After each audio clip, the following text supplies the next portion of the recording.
Hey, we're live. Let's do it. Brian, tell me where are we right now? We're downtown Denver, 27th and Marion. And I'm seeing about 30 tents. What is this, an encampment? Yeah, there's 30 tents 30 tents here? around the corner. Yeah. Yeah, anyway. Oh, there's an encampment around the corner. Now I see. Yes, we are. Should we go look at it? Yes, yeah, let's go. Let me find my gloves. So, folks, this is an encampment. It's freezing fucking cold. And we've been already told that next Tuesday, these human beings are going to be swept into nowhere. It is deathly cold out. They're going to come. What we wanted you to do is call the mayor, call your city council person, call the police commander. Are you still alive? No, just relax. We'll be good.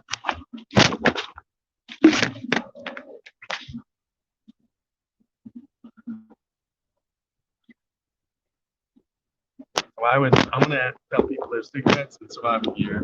You're gonna talk. It's not. It's gone. Okay. Oh, is it? Good. I'm ready. We're gonna try this again, huh, folks? We're getting But what? There we go. Okay. So, good afternoon, boys and girls, friends, lovers, children of all ages. We are downtown on 27th and Marion. We should set the car off. Snowing, it's cold. Gentleman came by a few minutes ago with some hot soup.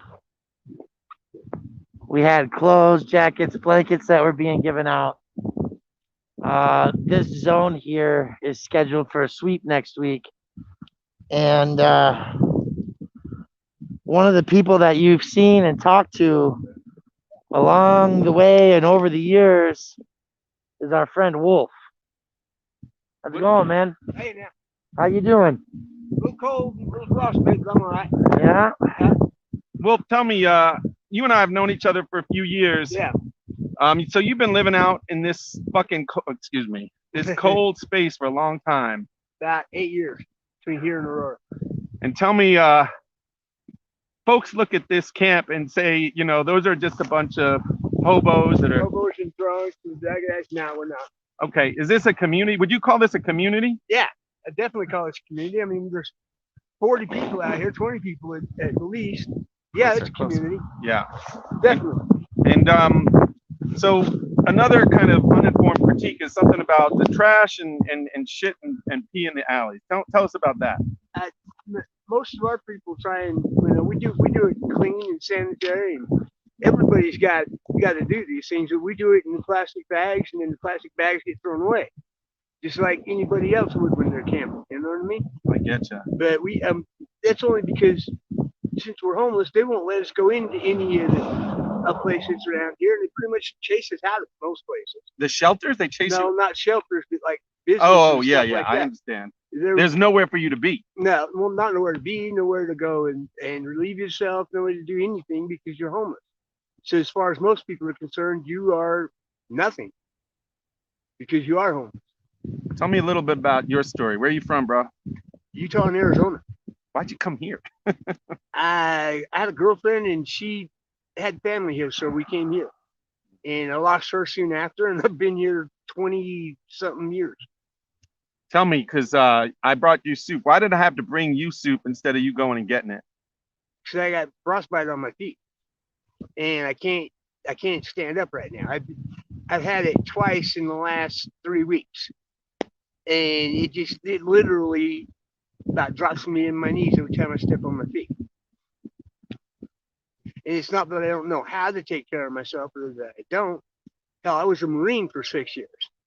I know how to survive. I know how to take care of myself, but sooner or later something's going to get you, whether you like it or not. And so, tell me, there's a brother out here whose whole leg was amputated, right? Yeah, man, he took his whole leg off.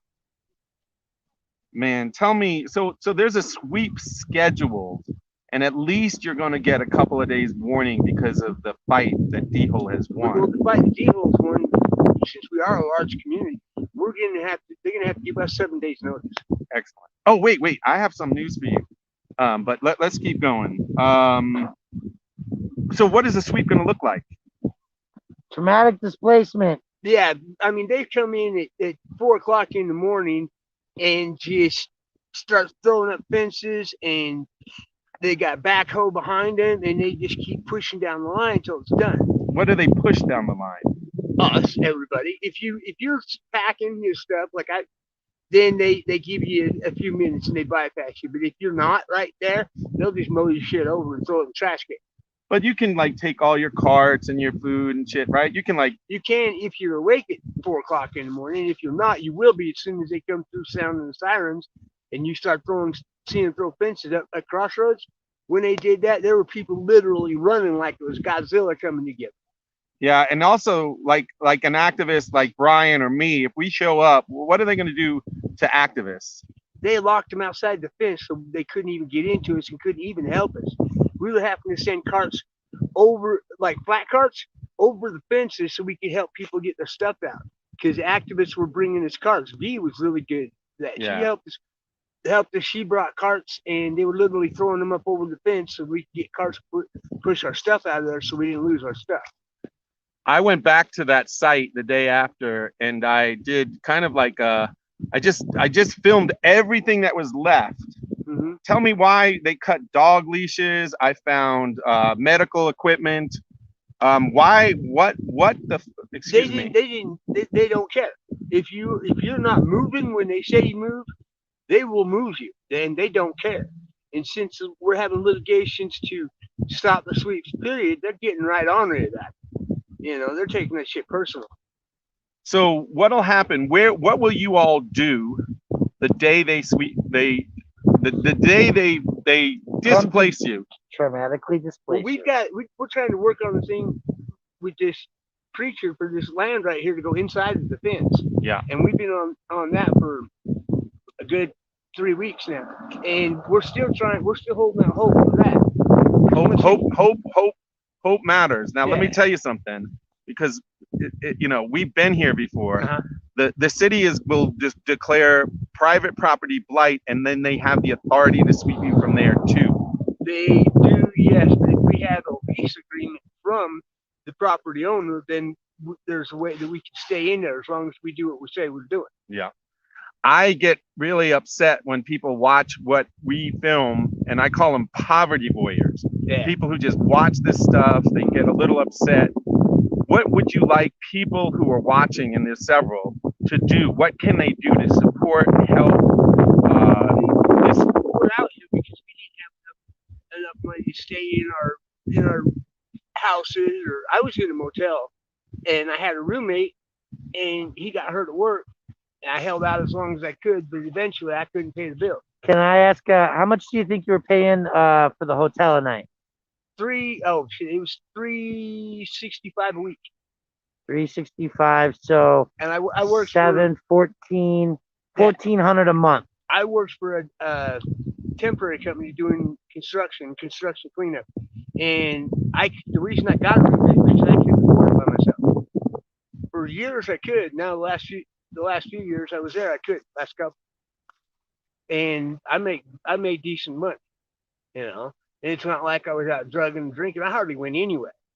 I went to work and I came home because I had to get ready for my next job. I was on the phone with Commander Sanchez. This is not his district. His district this is Bannock's district, by the way. Right. So Commander Bannock, I know y'all, the police will be watching this. What would you say? And so here's what the police say. They say, we are not the ones who are doing this. They say it's public works. And then what I say in response is, well, you're the folks that are arresting people.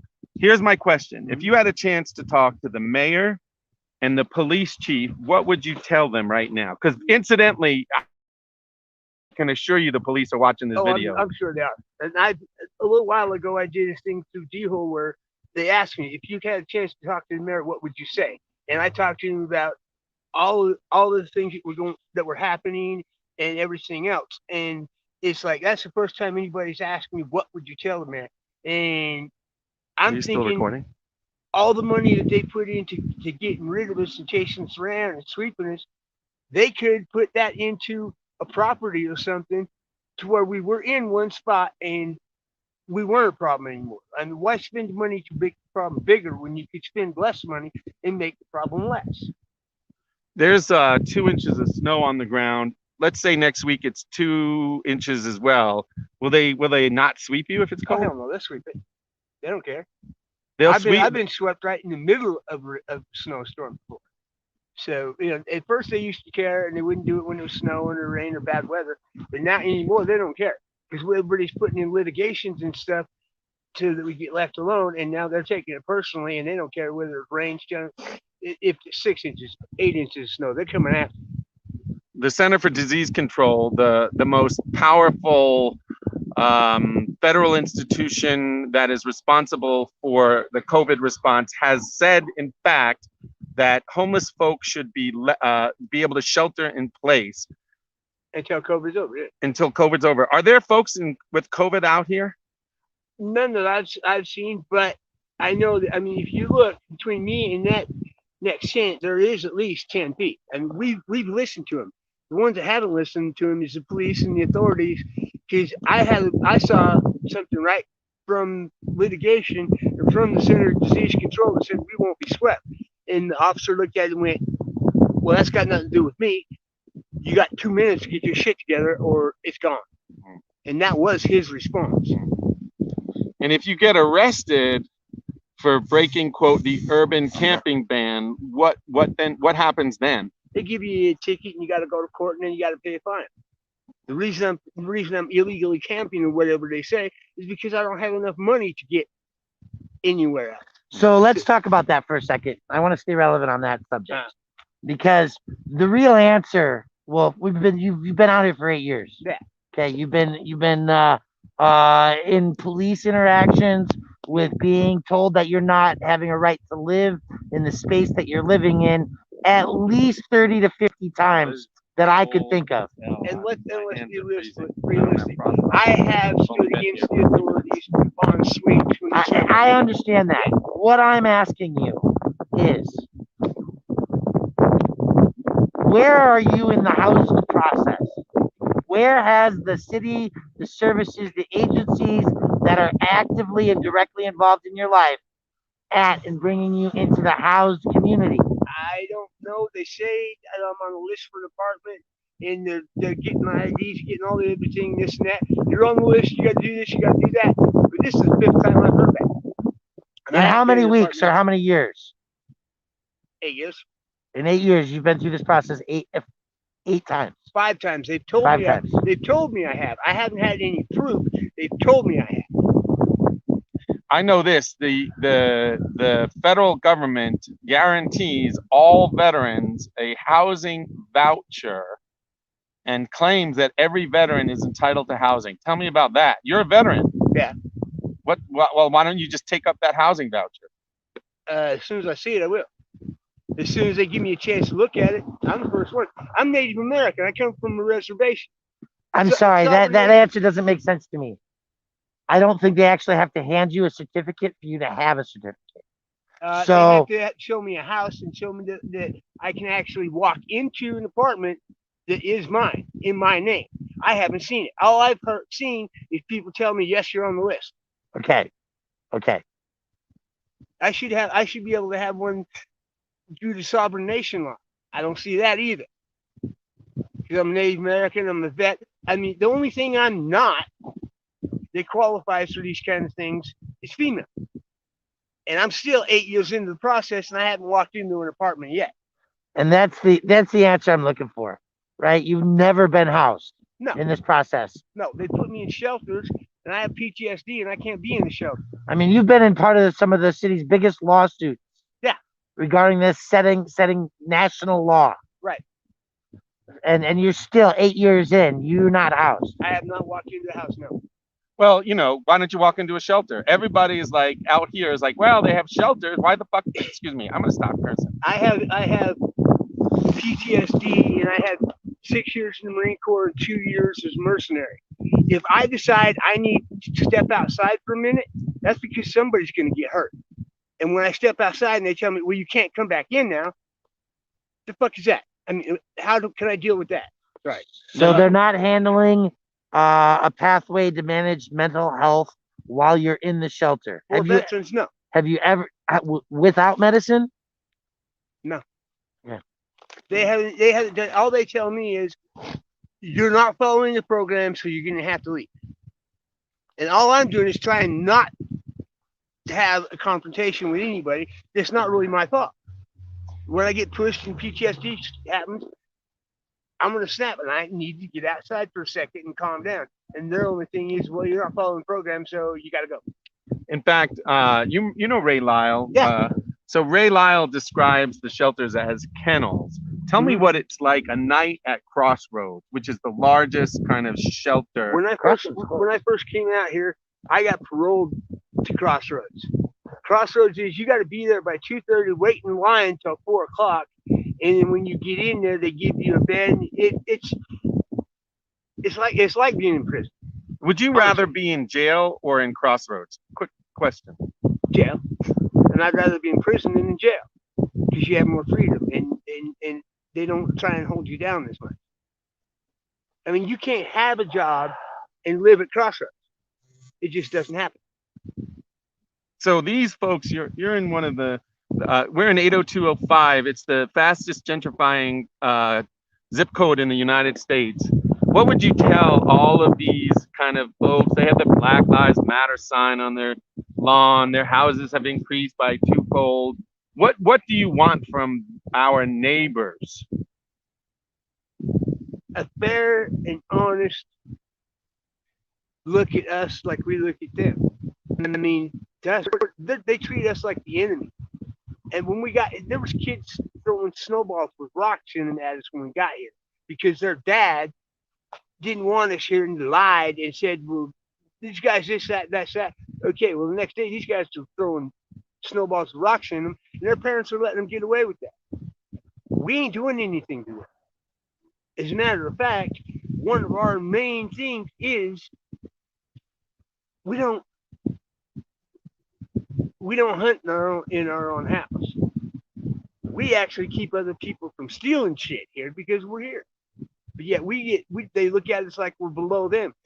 They're about one paycheck away from being out here in their own state. Amen. 45 million people are on the verge of what's called the eviction cliff. See, I know that because I had 2 jobs. I never thought I'd be out here, but I am. And now that I'm out here, it's hard to hell to swim my way back because I can't leave my stuff because either the cops or somebody else will take it while I'm at work. We have 3 more minutes. Quick, another question is, what is dignity? You have dignity. Do the folks out here, what does dignity look like among the folks that live out here? We got rules and we got guidelines that we live by. And it's not that we have less rules or we want to come out here just because we want to party. We actually have more rules that we live by than people in houses. We treat each other a certain way, and those rules that we follow have been around for a long time. And they're based on the military. They're based on a lot of things. Because a lot of us have been in the military, so we treat each other like that. This is a family. It's not just, we treat each other better than most families. I believe it. Next week, you will be swept. We will know the date. We will know the time. We are going to post the personal phone numbers of the mayor's chief of staff, the mayor, the commander, city council. What would you ask people to do in response to a sweep that is coming? Let us live. There's survival, and then there's living. We're trying to live. We're trying to do the best we can with what we got. And it's 5 times as hard fighting against other people. Amen. Brother, I appreciate your leadership, your humanity, and God save us from being so inhumane. And one more question. What do you need if people want to bring? What's your name, first of all?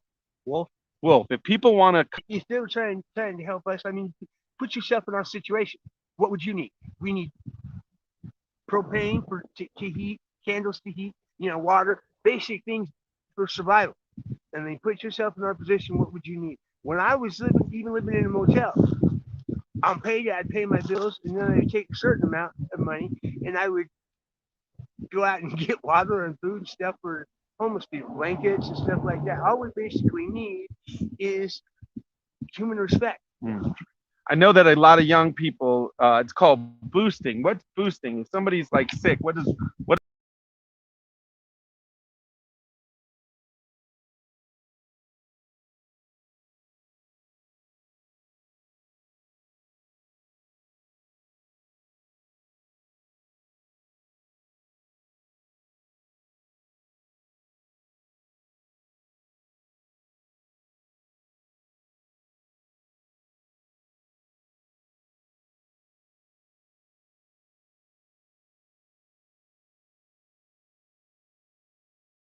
Whatever they could to help the family members. Well, to us, this is our family.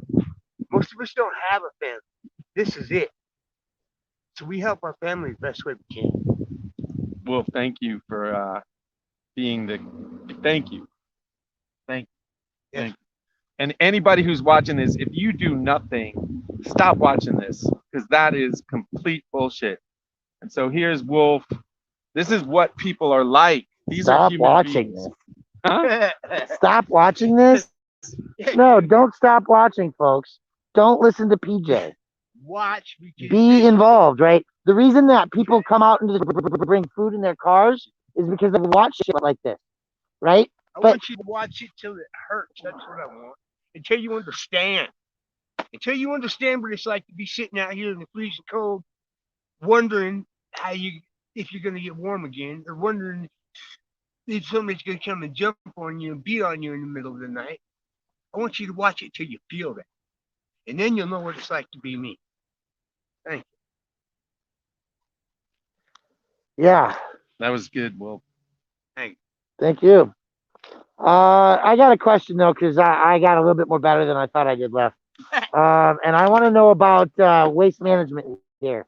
What got it? So, where's the garbage pile? Up along the fence, like we were told to. And when does it get hauled away? It hasn't been, but it should be. We do as much as we can, but when you say we do as much as we can, what is that? We load some up and take it to different and okay. Get rid of it. But then we risk getting tickets for illegal dumping. So what you're saying is that if somebody brings you some stuff and you eat the food, you have the boxes left over, for example, right? And you put somebody's recycling bin, or in a recycling dumpster that's not at a park, right? Then you have you run the risk of arrest for throwing things away. Arrested, but a ticket because illegal dumping. And so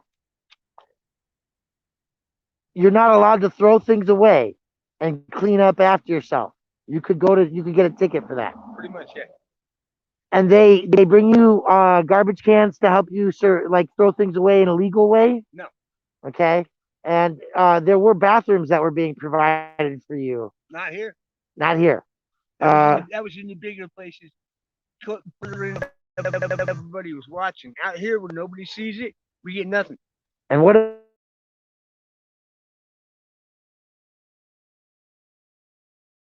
if I would let it stay here? Probably not, but we keep it till it does. All right. Well, we'll tell people where you're at and see what we can do. Yes, sir. All right. Have a good day. Thank you.